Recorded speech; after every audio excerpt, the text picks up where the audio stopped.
മക്കളാ റാത്തല്ല എന്താ പറയുക 4-ാമത്തെ ദിവസം കിണറ്റിൽ പണിയെടുക്കണം കേട്ടോ. അപ്പോൾ എന്താ വെച്ചാൽ മറ്റേ മാഷാഅല്ലാഹ് നേരെ സാധനം വണ്ടിക്ക് തന്നെ കയറി കേട്ടോ. നമ്മൾ വണ്ടിക്കാരെല്ലാവരും നമ്മളായിട്ട് സഹകരിച്ച് നിൽക്കുന്നതുകൊണ്ടാണ് അൽഹംദുലില്ലാ നമ്മളോടുള്ള ഇഷ്ടം കൊണ്ടാണ് വണ്ടി ഇവിടെ കൊടുത്ത് നിർത്തി തരണം കേട്ടോ. അല്ലെങ്കിൽ നിർത്തി തരില്ല കേട്ടോ. മറ്റേന്താ വെച്ചാൽ നിങ്ങൾ കാരണം അത്രയും പണി കുറവാണ്. ഇത് കുറഞ്ഞ ലോഡേ കയറുള്ളൂ, ഒരു 3 ലോഡൊക്കെ കയറുള്ളൂ. എന്നാലും നമ്മളവിടെയുള്ള സ്നേഹം കൊണ്ടാണ് വണ്ടിക്കാരെ കൊടുത്ത് നിർത്തി തരണേ. 4 ദിവസം പണിത്തപ്പോൾ തന്നെ ഇതാ മാഷാഅല്ലാഹ് ഈ ഹൈറ്റ് സെറ്റായി മാഷാഅല്ലാഹ്. പിന്നെ ചോട്ടു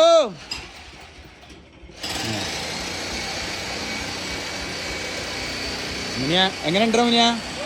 സാറല്ല ലൂസാവൂല താവൂല ഉറപ്പില്ല മണ്ണ് ഉറപ്പില്ല അവൻ താവൂല താവാൻ ചാൻസ് ഉണ്ട്. താവട്ടെ നല്ലവണ്ണം താന്ന് പോട്ടെ.